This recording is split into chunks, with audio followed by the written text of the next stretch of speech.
Hey everybody, Natalie Cutler-Welsh here, the go-to girl. Welcome back to another podcast. This is episode 96.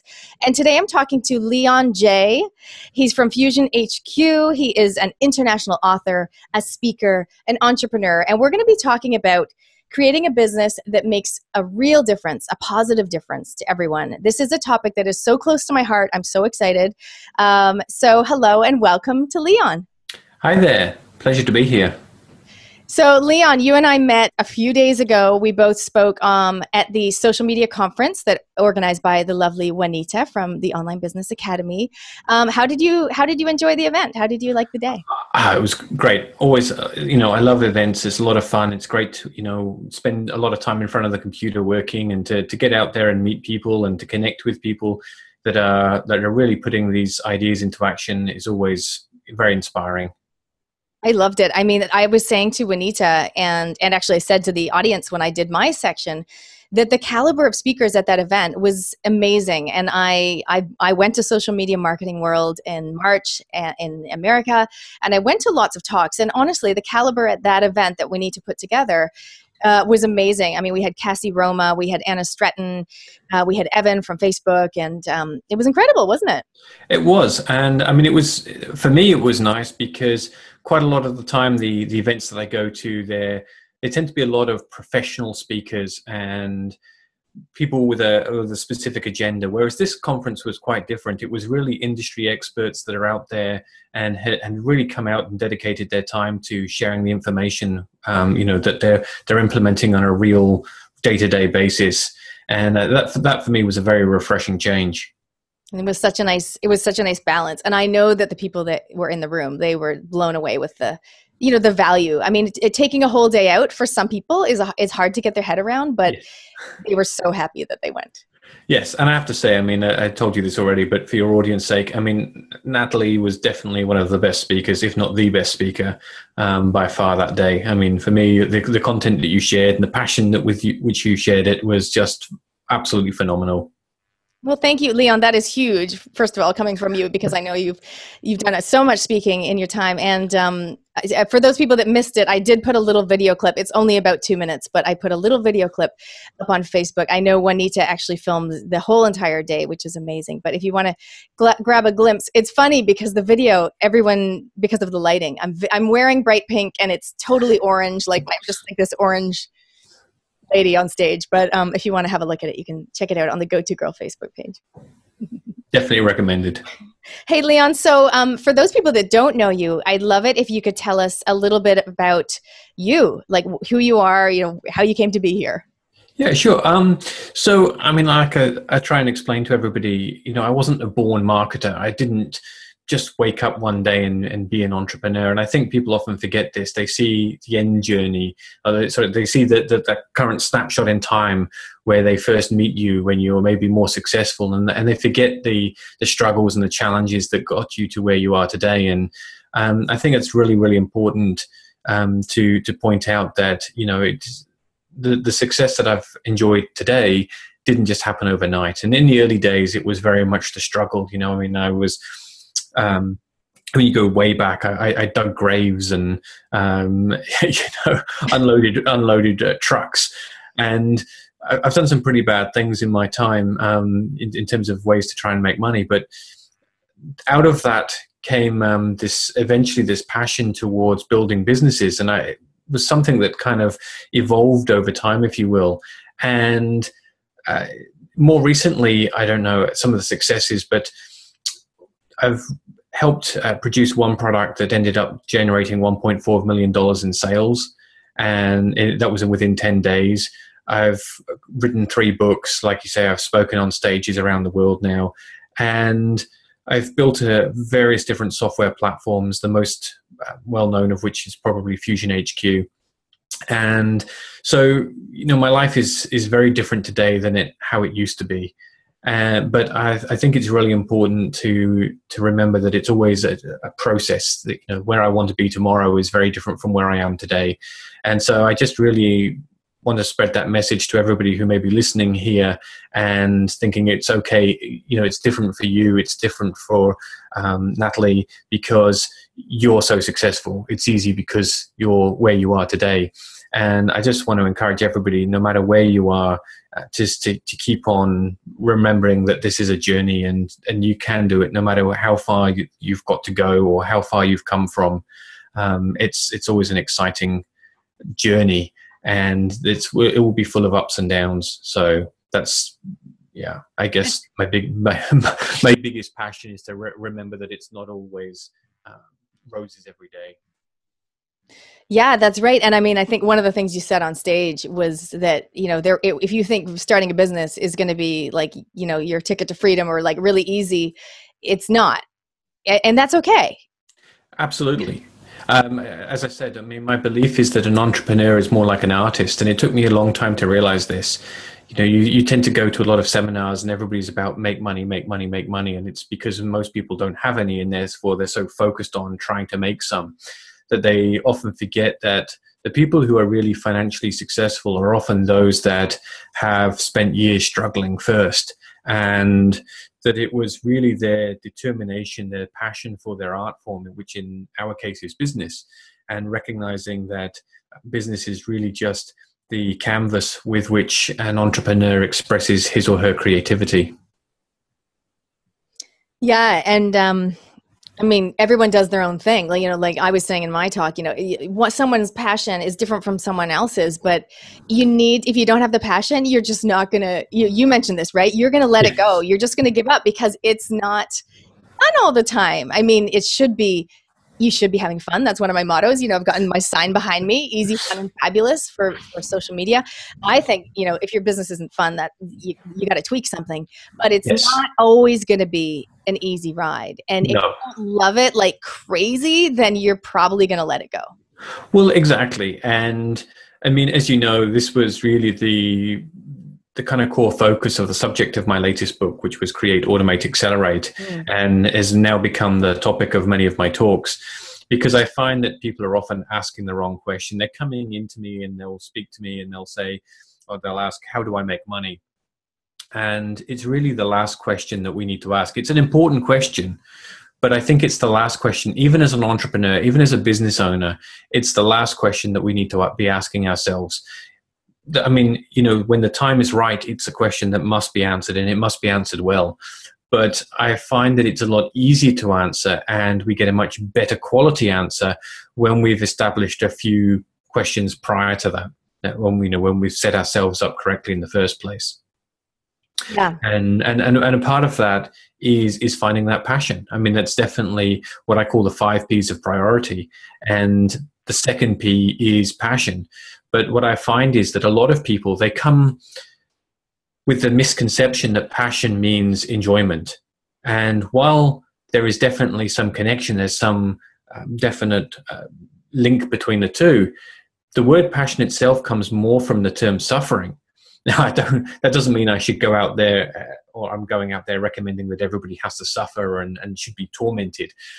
Far from it. But what it means is that I think people should find something that they believe in so much that they are willing to suffer at times to achieve the end goal. And we see this a lot, obviously, is the classic example with sports stars. With sports stars, they often go out there and we see them at the pinnacle. Let's say they've just achieved gold in the Olympics, and that's, probably the highest level of success for many athletes. And the level of joy and intense emotion that's behind that peak moment is incredible. Yet we often forget the amount of time that was spent sweating and bleeding and spraining ankles and all of the hard work that went into getting there. But without being passionate about it, without loving that sport so thoroughly, they would never have endured the level of suffering that required them to reach that peak potential. And so I think for me, that's very much where passion is coming from, is we often look for ways to avoid suffering, and instead of trying to focus on really about what we're passionate about and doing whatever it takes to get there. Yeah, I mean, the sports analogy definitely speaks to me. My dad actually he ran for New Zealand in the steeplechase in the Olympics. Wow. And he actually won a gold medal in the Commonwealth Games. But yeah, More a lot of hard work. Yeah, right. You don't just see the medal on the wall. And my cousin, her child did a project once about Olympics or something, and she wanted to pose with my dad with his medal, which was really amazing. But yeah, exactly. You don't see all the hard work that leads up to that. And just like a business, same thing. Well, that's it. And you see the same thing with entrepreneurs. I mean, if you look and you study people like Elon Musk or Richard Branson and you study their past, while they're very, very passionate and they love business, they love what they do, they love the people they work with, it's far from an easy ride. There is definitely challenges along the way. And I think that finding that passion is so essential to carry you through those challenges. And I mean, as I mentioned, this was the second P. Perhaps for those wondering, the first P, I think, actually helps us find that passion. Again, a lot of people talk about finding passion as though that's the first question, and they find it difficult. I find a lot of people say to me, I've been told that I should do what I'm passionate about, but I don't know. I'm not sure. I miss this passion, or I lack this passion, or I lack passion about anything meaningful towards business. What do I do? And it's a shame, because I think it's a very good question. And I think that, again, too many people focus going direct towards the passion, whereas there's another question that we need to ask ourselves prior to that, which is, what is my purpose? What is the purpose for my business? And once we find a really big purpose in our life and a really meaningful purpose for our business, it becomes almost inevitable that we're going to become passionate about that purpose. We become, the passion grows from having such a meaningful purpose. And once we get that purpose that fulfills every waking moment of our day and every aspect of our business, it's really hard not to become super excited, to become energetic, to become motivated, to become passionate and emotional about our business. And I think that's really the stepping stone, if you will, is to find this deeper sense of purpose in what we're trying to do. And people often sort of separate this from business and say, well, that's my charitable work, or, that's my hobby, or why should they be separate? I think it's more, it's really essential for us as business owners to recognize that our businesses need to have a purpose, and that they should make a contribution towards society, whether that's through really touching the lives of our customers, touching and supporting the lives of our team members, or the impact that our product or service has on society or the environment at whole.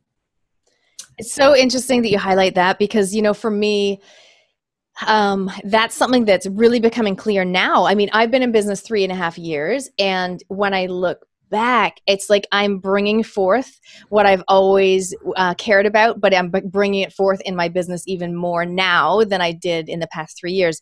So let me explain. Like I say, I've always wanted to help people to do and be more than they ever thought possible. Exactly. And when I studied international development, and then I became an Outward Bound instructor, and then I wrote a book on parenting, it was all to help people, to have a better life and to do and be more than they ever thought possible. But when I started GoToGirl, I didn't say it like that, but really for me, like, it's not about social media. It's about helping people to do and be more than they ever thought possible with their business, with their product that they love or their service that they love. So it's so interesting that you mentioned that, because it's just becoming more and more, it's kind of bubbling up through my business. It's always been there, but I've never really said it like that before. Well, it's interesting, out of all of the speakers, and like you say, there were some excellent speakers with some incredible content. I only wrote one thing down, and you don't actually know this, but this came from your presentation. Out of the entire day, I wrote one thing. And I don't have the piece of paper on me, so I can't remember it word for word, but it was the formula that you use to ask people to frame their business. What is the... you know what? I learned that on a Periscope, and I thought you were going to say you wrote down "so that," but you didn't. So I learned it on a Periscope with, I think she's called Love Tribe, and she talks about, I can't remember the wording that she used, but the wording that I use is, I help, is this the one? I help demographic, in brackets, demographic. Yes, that's the one. Who are struggling with problem, and then this is my so that they can solution. And that's what it was. Exactly. And I think that the way that you talk about it obviously came across as though that's something that's very meaningful to you, to help people identify your so that. And I mean, obviously that's the phrase that you talked about a lot, but for me, that sentence really summarized expressing a way to find that so what or so that. I mean, for a lot of people, it's easy to come up with and say, yes, okay, you know, you should have a purpose. But I find a lot of people struggle to find what that actually is. But when you give them a framework with which to use, it now becomes so much easier. And I think for both of us, I hope not putting too many words in your mouth here, but we both feel very passionate about this. And a lot of our mission now is very much centered around this idea about helping people find that meaning in their own life, and and expressing that through their business. And do you think a lot of people, like, they know they want to do good or make a real difference, because that's always been huge for me, but they fall into that when then situation? They're like, well, when my business is really profitable, then I'll donate truckloads of money. Exactly. And I think that's absolutely crazy, because, as I say, for me, one of my biggest pet peeves, I guess, is the fact that we need to have charities. And this may sound completely crazy and very controversial, and it's not to say that I'm against charities, far from it, but it made me question, if all charities were run more like businesses and businesses were run more like charities, wouldn't the world be a better place? Because we wouldn't then be relying on donations and gifts to charities. The charities themselves would be self-supporting. They would be able to be generating revenue to be self-sustaining, and hopefully doing so through a meaningful method. And likewise with businesses, they wouldn't necessarily need to donate to a charity, because essentially their actual existence would be there for the benefit of society. So, you know, as I talked about on stage, but there's so many challenges facing society today, whether it be poverty, whether it be war, famine, disease. I mean, you know, the list goes on. And in every single one of these cases, there are so many opportunities for businesses to be created and both contribute towards finding a solution to that problem and actually generate a profit and support those people within inside of that organization and within inside of that business as well, through the financial revenues that are generated. So what's the barrier? Is it that mindset that charities are like, oh no, we can't make money, that's all wrong, and businesses are like, we must protect our money? I think so. I mean, it's perhaps it's come out of, you know, the history behind the way that corporate structures are. I mean, in the past, and even to this day, you know, there's a very strong liability to the shareholders, and I think it's a large fear of the legal ramifications of putting society first and shareholders second. And we're starting to see a shift of that, of course, with the setup now of the B corporations that give the actual businesses the power to put society first and shareholders second. And I don't know whether that's really the big contribution or the driving force behind it, or whether it's simply a shift in awareness in society and education, and we're starting to reach a tipping point, or whether it's just simply that we are now getting to the point in our, you know, evolutionary history where we just have to change. I mean, this isn't really optional anymore. If you look at Elon Musk, I mean, Elon's building a company to try and reduce the impact of pollution on this planet through his Tesla company. Yet at the same time, he's also building SpaceX to help try and get humans to Mars if everything fails and the world falls apart. Now, I mean, you know, it may sound extreme, but Elon's not, you know, he's not a dumb guy. We're talking about one of the most smartest minds on the planet, and he's really looking that far ahead to try and find a get out plan if we're unable to really succeed in turning around the destruction on this planet. And that may sound like salvaging, but future proofing. Like, if that doesn't work, then he's got an escape strategy. That's it. And it's not really an escape strategy for him, because he doesn't necessarily even see himself ever leaving the planet as much as he would like to. He sees it as a mission that he is on to try and help save civilization. Now, like I say, that's a massive, massive undertaking, and it's not possible, I don't believe, at least for one individual to achieve alone. As I shared before, one of my favorite quotes, but is that essentially no snowflake ever feels responsible for an avalanche. And I think that this is something we need to remember as business owners, that each one of us in some way is responsible for the direction that humanity will end up, going in. Each business is contributing towards that overall avalanche in terms of the direction that it goes.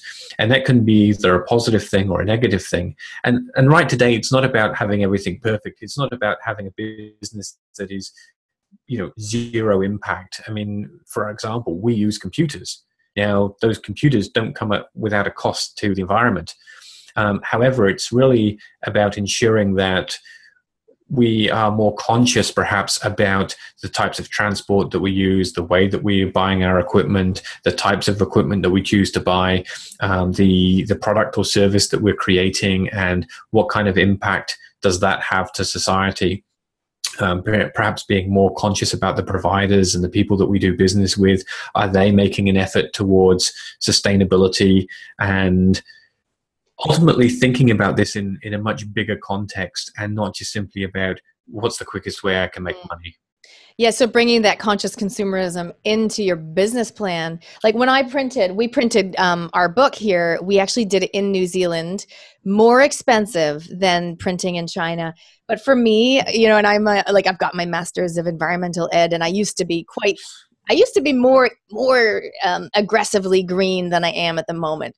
But, for me, it was important from a sustainability aspect in terms of fuel miles that we didn't fly the books, because most of our sales were here. We did a Kickstarter campaign. Most of the people that had pre-ordered them were here, and we had already gotten the yes from the bookstore. So we knew they were coming here. So I was like, I don't know. I just felt better about them being New Zealand made. Yeah, no, well, good on you. Yeah, well, that's it. But again, it's not really about the profit, is it? It's about the principle. And I mean, as we know as business owners, the money in the profit that we make on the books as an author is, unless you're really like somebody like Jack Canfield, you're not going to be retiring on the money that you make through selling the books. The books are much more about the message and about the back end of the business that you take off from the book. And so why not? Why not put the principles before the profit in this situation? I think it's extremely important, and I think it was a good decision. So what advice do you have for small business owners that are sitting there thinking, yep, I want to do more good with my business. Like I have causes that I believe in, or I see that I shouldn't just wait, for the when and the then. What can they do if they've already started their business? Is it a matter of looking back at their business plan and just tweaking it to involve some social good? I think so. I mean, there's almost no business that cannot pivot or readjust or realign itself.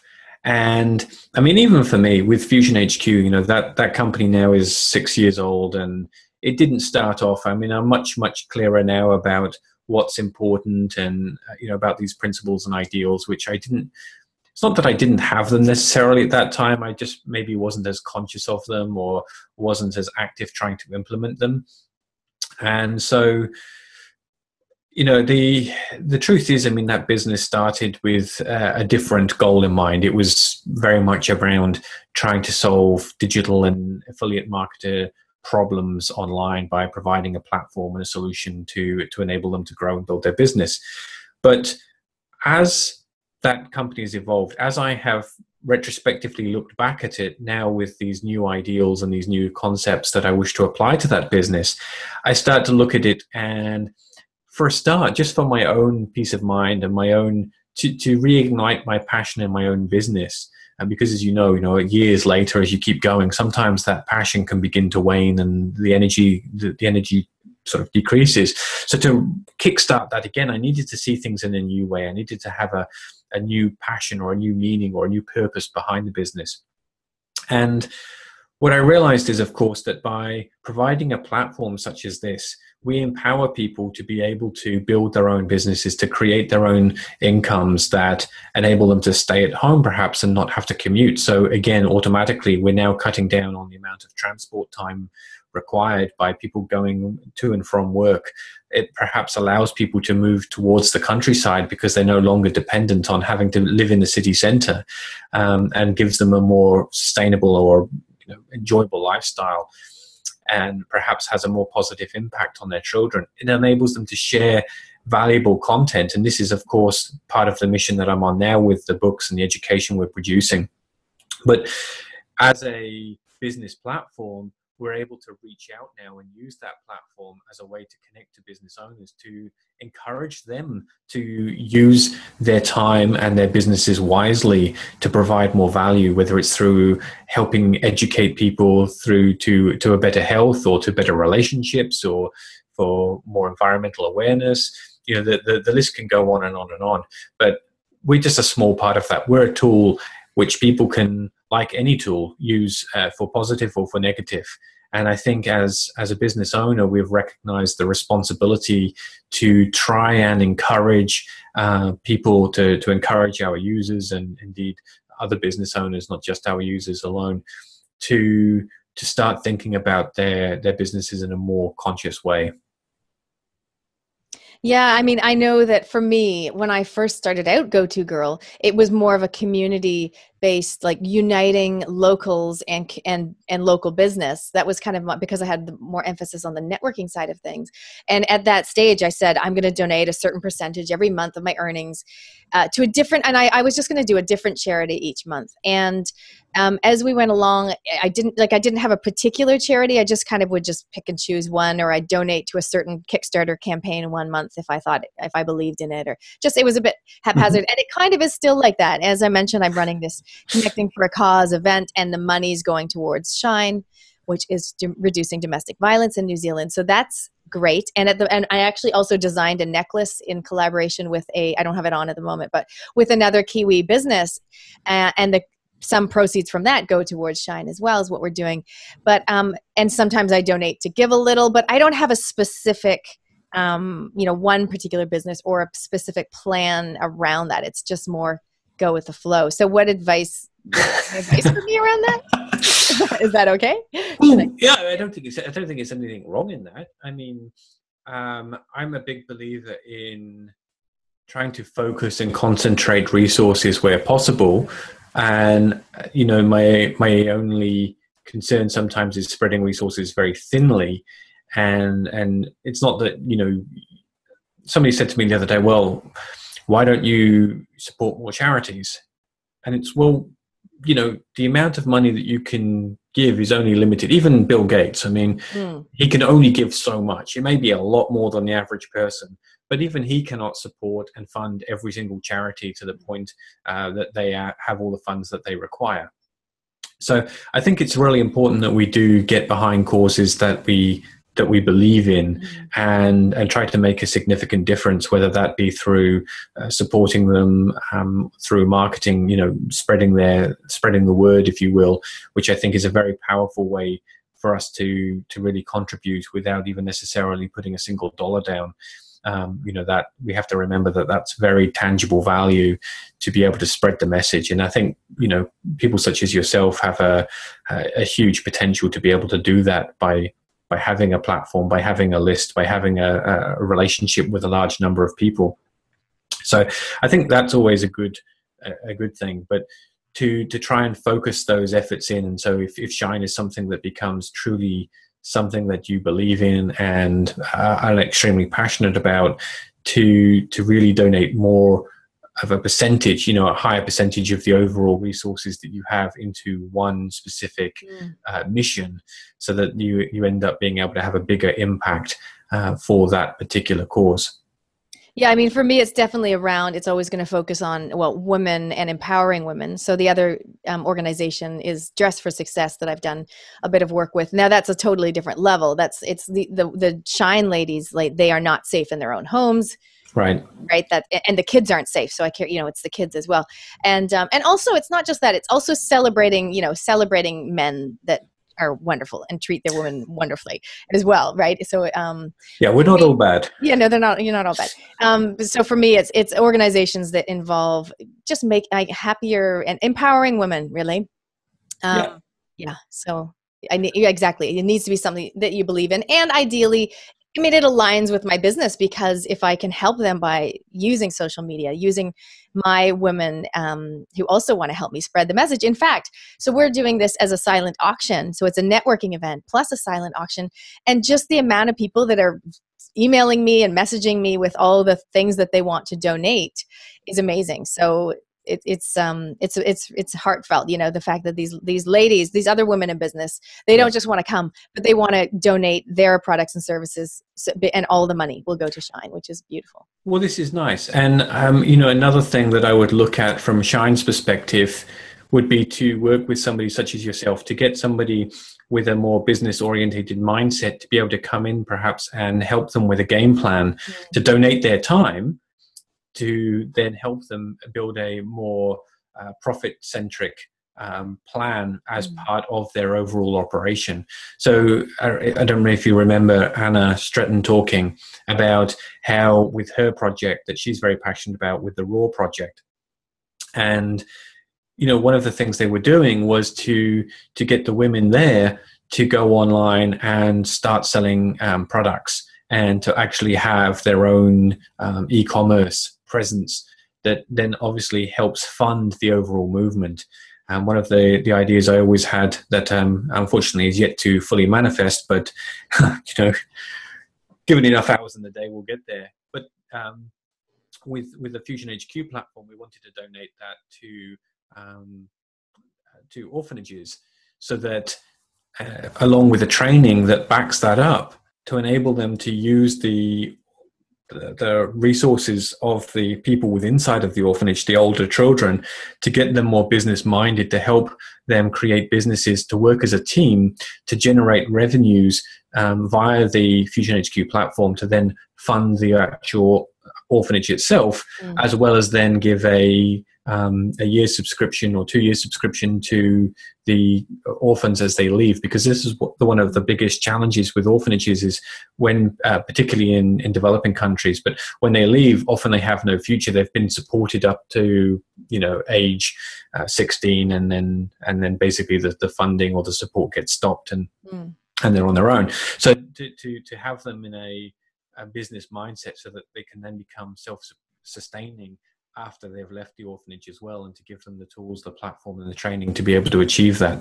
And I think, you know, it's those type of, you know, projects that give a huge potential for improving society as a whole, without necessarily constantly going around and needing, you know, once the projects are kick-started, then ultimately they become self-sustaining. And it's really this idea of sustainability in business, you know, whether it's sustainability for the financial future of a company, whether it's sustainability for the environmental future of the planet, whether it's sustainability for the society that the business is based in. If we can take all of these different aspects of sustainability and think about them consciously, this is I think the shame that I see with many businesses that I speak to, is that they don't take the time just to pause and reflect and ask these kind of cutting questions and get real with themselves. What are we doing to contribute towards sustainability, or what could we be doing to at least minimize the impact that we are having on a negative level? And I love the fact that you're talking about sustainability, not just water and power, but you're talking about society and community and people. Exactly. Exactly that. So for those people listening, a little bit of homework, I guess, on the spot is to just take a few moments, like Leon said, and to write down, just brainstorm some ideas. You know, what could you do that would involve a little bit of social good or giving back into your business plan? So maybe not just randomly donating or not donating at all, but what else can you do? Who can you align with? What organization can you get in touch with and see if you can help them in some way with whatever your product or service is, and with wherever your passion lies. So I think that's exactly right. Yeah. I mean, this comes back almost to the third P. I mean, we talked about the first P being purpose, the second one being passion. The third one is actually people. And so whether it's the people within your business, whether they're your team members, or whether it's people as in your customers, or whether it's people as in terms of the greater degree of society, people becomes the third priority once you have your purpose and your passion aligned. And that's your team as well. Is that right? Yes. Yeah, absolutely. I know you're big on team. I know that at the presentation you were saying, if you work for yourself and you are all these jobs, then you are flatlining. Yeah.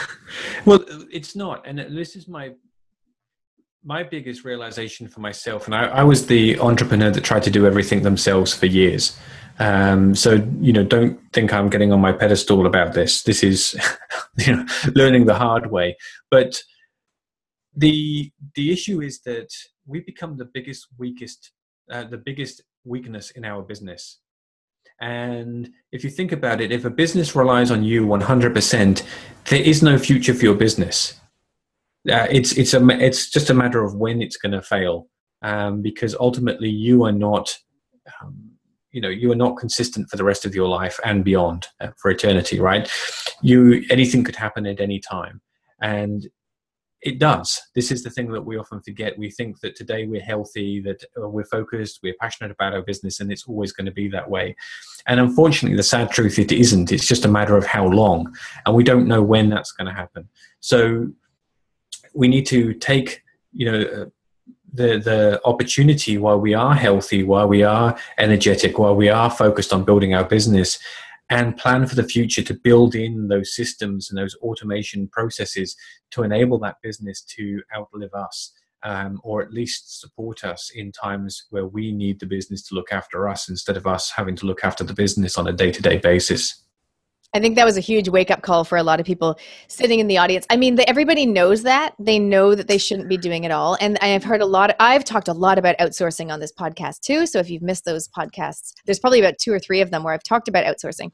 But a lot of people are like, yeah, I get it. Like, I intellectually comprehend what you're saying, but, and then they say, I can't afford it. At the moment, I can't pay somebody to do that job. I had a meeting with my mentor on the weekend, and he said, your business needs a grandma. He's like, you actually need someone to come in physically and do those jobs that, for example, reconciling in my Xero. I'm happy to make money. I can invoice people, but I'm not very good at the reconciling part. So, or tidy up my desktop that has about 1,000 photos on it. So he's like, get someone to come in and do that, but also someone that can watch the kids if you need to pop out, or I was like, ooh, someone that can make dinner too, because that would be my ideal. He's like, yeah, you need a grandmother. I'm like, I do need a grandmother in my business. Well, absolutely. And this is why I say, if we look at any business, it's ultimately, the stereotypical pyramid to some degree. We have a CEO, we have a CFO. Now, even a solopreneur, the person sitting down there on their own, they're having to determine the direction of the business.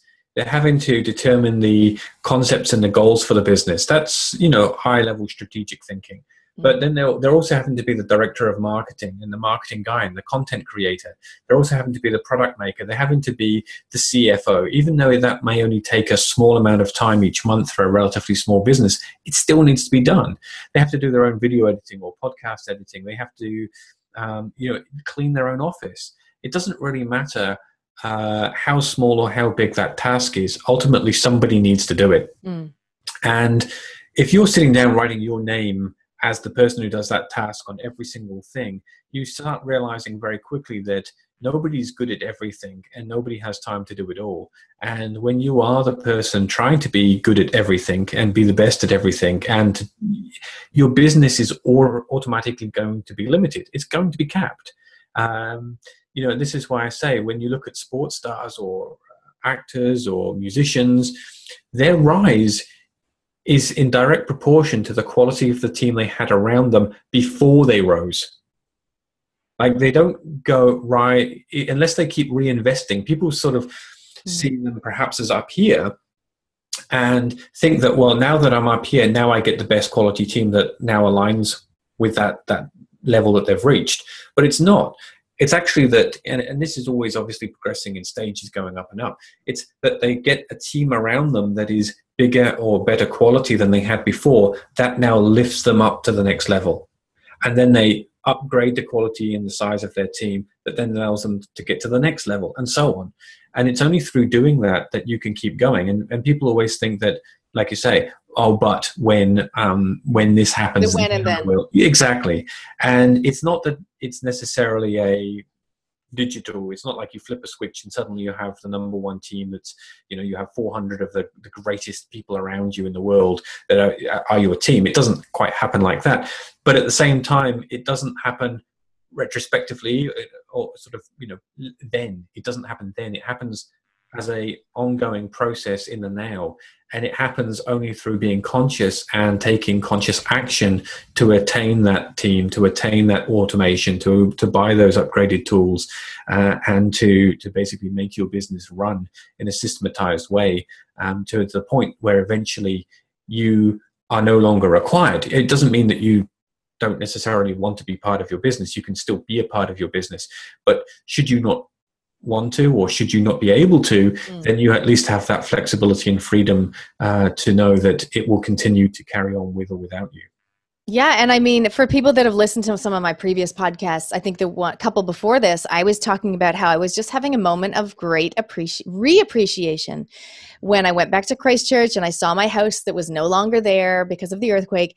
And my friend's husband just had a massive heart attack, and my other friend's husband just left. And it's like, there's stuff going on. And when you're running a business, my other friend's brother just died. When you're running a business, life can get in the way. And if you're not, it's like having an insurance policy, having a team around you who can just kind of keep things either ticking over or forging ahead.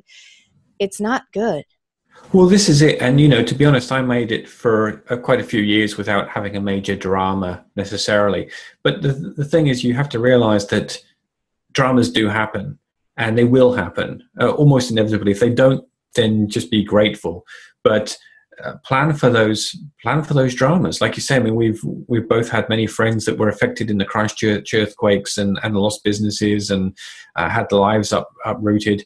My personal experience when I first start many of my presentations, I begin it with a slide of this old truck with a massive great dent in the door. And that for me was my realization point about what I had done, and just the level of gratitude towards myself for having structured my business to run without me, because that dent in the door was made when I smashed into it with a motorbike, and I was laid up for several weeks. Now, had my business been in its earlier stages, or had it been one of my previous badly structured businesses, I would have been in terrible, terrible trouble. Because like many people, my finances wouldn't have outlasted my predicament. Yeah, and there will be a lot of people listening that are like, oh gosh, that's not good, because I am my business. they are literally doing it all. And even me, I mean, I have outsourced to people, but I still manage that. And I am still the face and the voice of most of, the coaching that I do and the people in my mastermind group. So I guess what is your message to people is to have some sort of residual product that they can just keep selling, or depending on their business model, of course. Yes, I mean, obviously, and it depends on what you enjoy doing. I mean, if you enjoy coaching and you enjoy consulting, then you need to be doing that. But you also need to make sure that there's sufficient other streams of revenue within your business, that if you can't do that you're not in trouble. Yep. Whether that be through having books and e-courses, or whether that be through hiring additional coaches and mentors that work as underneath part of as part of your brand that you can then replace. I mean, in your situation with your podcast, for example, it's quite, I think you've structured things very well, because you've branded Go-To Girl. Now, many people brand their name, and it's not that you haven't become a personality in your own right, but you've put a strong emphasis on the company brand, which isn't your name. Mm-hmm. Now, that gives you a huge degree of flexibility that many other podcasters don't have. That is, they can't just suddenly trade themselves out. Whereas in your situation, you're in a unique, not necessarily unique, but a rather lucky position that you can ultimately have other people host shows or manage content underneath that core brand. And it doesn't need to be all you that is producing it. Now, that may be the case in the early days, but at least you've now got a brand that's been created that can become larger than simply your personal name. Oh, good. Some good ideas there. Yeah, well, I mean, this is the thing, and I see a lot of people in the guru space obviously saying, yes, brand yourself, brand yourself, brand yourself.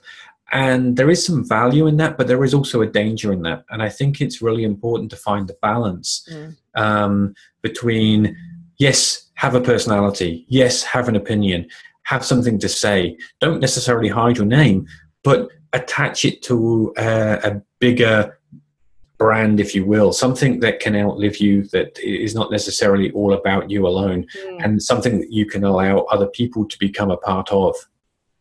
I love it the way earlier you said, like, oh, here's an example.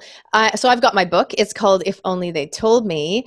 It's Jackie and I, we are the face, and that's our thing. But the thing is, we're kind of outgrowing this. You mentioned that earlier. Sometimes you just outgrow like your interests, like literally numerically, we don't have any children under the age of 5 anymore. And that's our whole thing is all the things you wish you'd been told, pregnancy and parenting, is from pregnancy to starting school. And all of our kids, in fact, my boy starts school in about 4 months.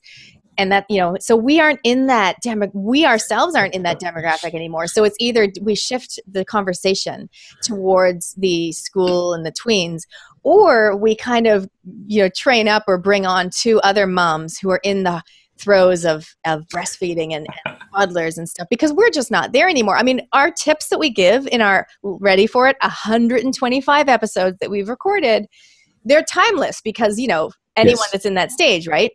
But we can't carry on talking about that stuff because we just don't want to anymore. It's just not where we're at.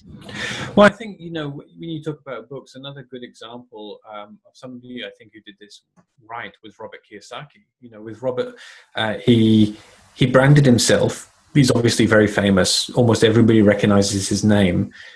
But his brand, Rich Dad, Poor Dad, went on to have multiple authors under the same brand. And ultimately, he went on to sell that brand independently from himself. Now, if it had just been Robert Kiyosaki, Robert Kiyosaki, Robert Kiyosaki, he would not have been able to really sell that as a brand, and he wouldn't have been able to produce so much content because his time was so precious that he wasn't able to keep up with the level of expansion that brand underwent.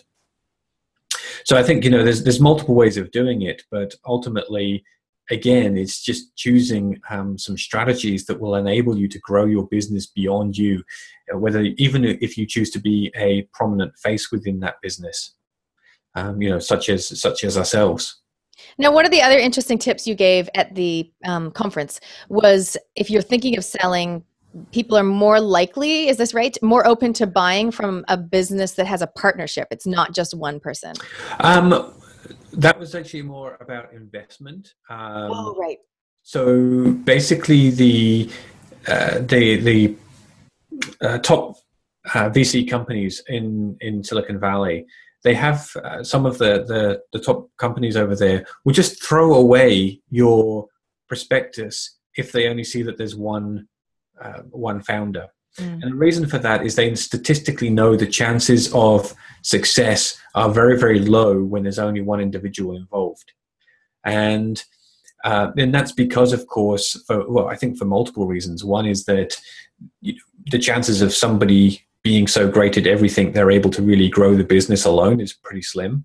And I think that having somebody who is equally as enthusiastic and motivated and supportive towards a business can be there when you go through the challenging times, and to have somebody there that holds you accountable as a business partner. All of these things compound on top of each other, and obviously each individual has their own network, and really the networks that people bring to their businesses are as important as the idea, or as important as the work that they do for that business.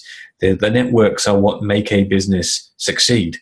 And of course, we know this, which is why we one of the many reasons we attend events is to broaden those networks. And so I think there are many, many different reasons why it's important to have a partner or to have a couple of partners in what you're doing. But ultimately, it's, again, about just not doing it alone. Yeah, it's a good message, you know, whether that be a partner or a team or outsourcing, but just not being the one and only person in charge of everything and responsible for everything if things turn a bit tricky in your life. Well, that's it. One of the things I did before, a few years back, I decided to go to Nepal, and I'm one of those workaholics. I love what I do, so I do it a lot, Mm. and I have to be, like many business owners, very self-conscious about making sure that I take time out. I have to, like many employees, they're always very conscious about when their holidays are. Many business owners I know can go years almost without even realizing that the time has passed and they haven't had a holiday.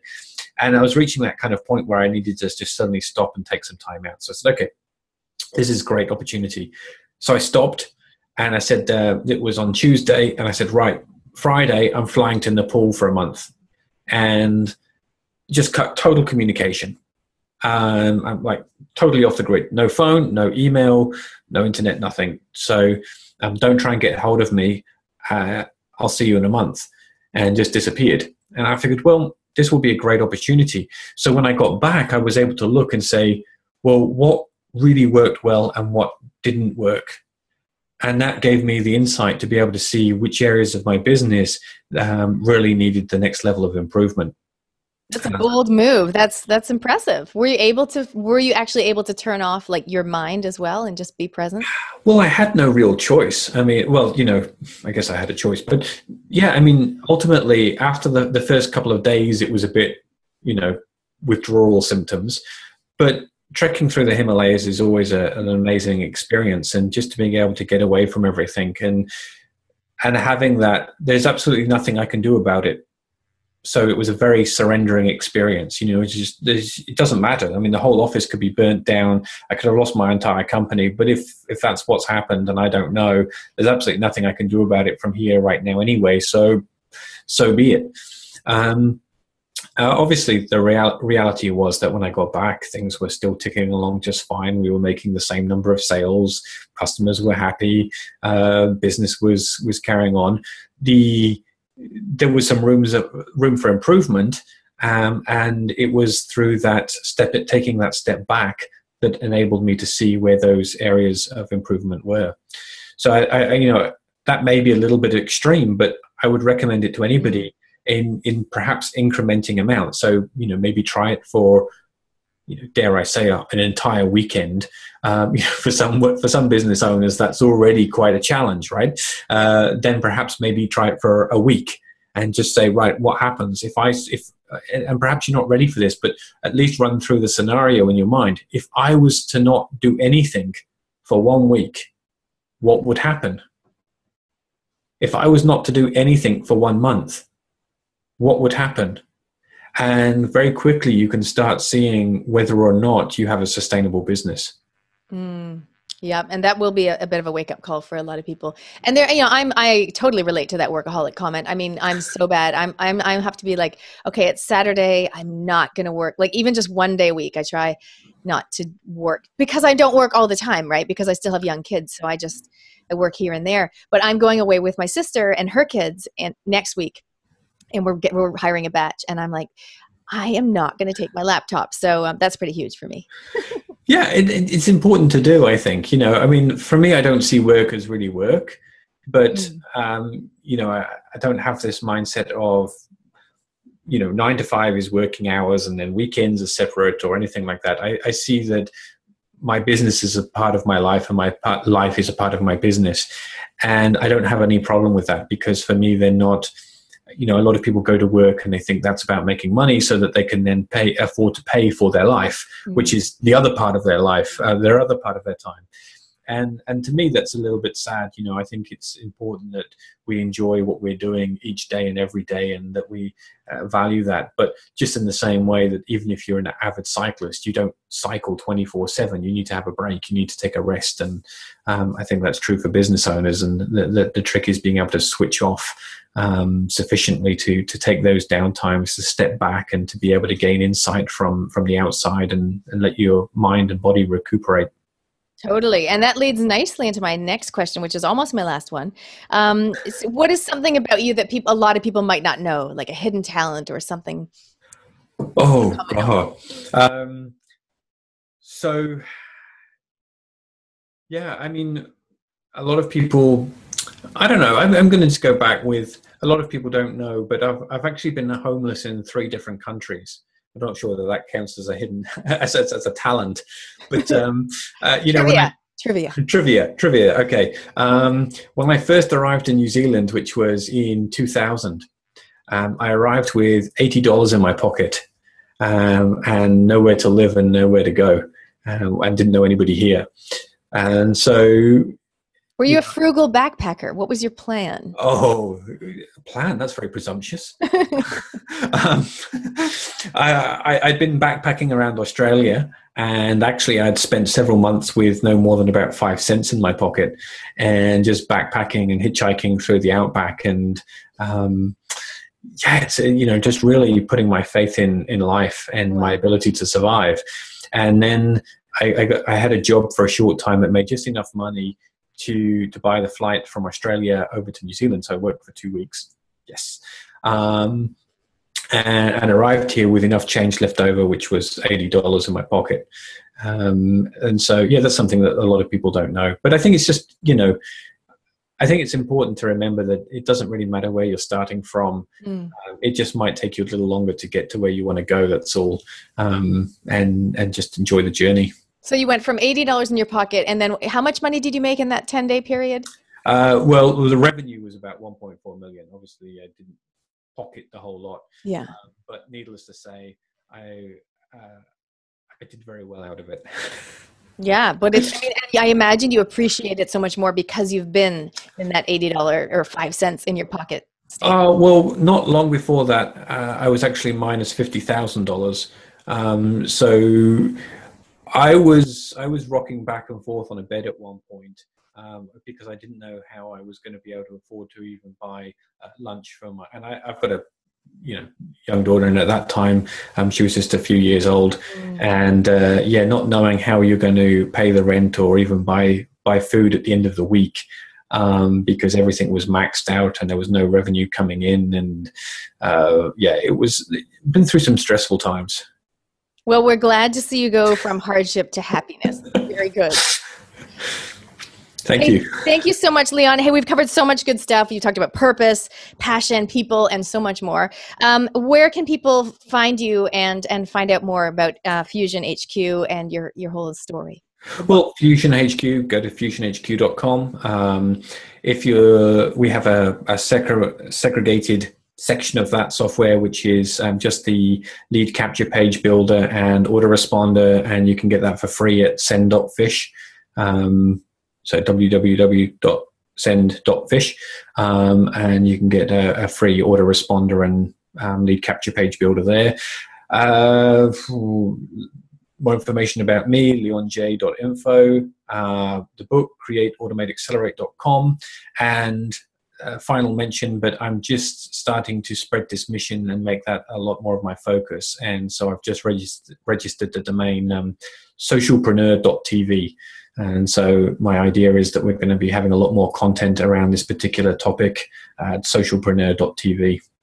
Well, you've given us some great things to think about how we can make a more of a positive difference in our business from the get-go, not just with the when and the then, and also how we can protect our business more, thinking like, if life turns a bit crazy, do I have systems and people in place to keep things ticking along? So thank you for all that stuff to think about. And I wanted to do a big plug for Fusion HQ because at the event you did some giveaways and people, like, everyone wanted your book. Everyone wanted to win the prize. They didn't even know what the prize was. They were just like so impressed with your talk. And so just to clarify, so is it kind of like Infusionsoft, MailChimp combination? Yep.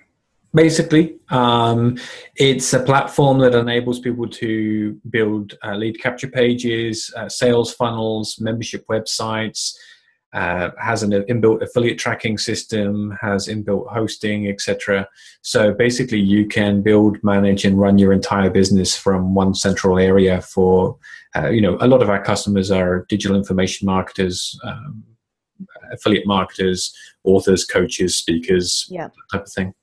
I'm very interested. Once we're done recording, I'd love to chat with you in more depth around that, because I'm looking at my future and my growth, and I'm just having more of a plan about all of that stuff. So that's absolutely looking forward to talking about that. And everyone else, go and check it out, Fusion HQ. Thank you so much, Leon, for talking to us. Thank you, Natalie. Pleasure to be here. Right. Great. Thanks so much, everyone, for listening to the Go-To Girl podcast. We'll catch you next time. Until then, this is Natalie Cutler-Welsh, making social media and networking easy, fun, and fabulous.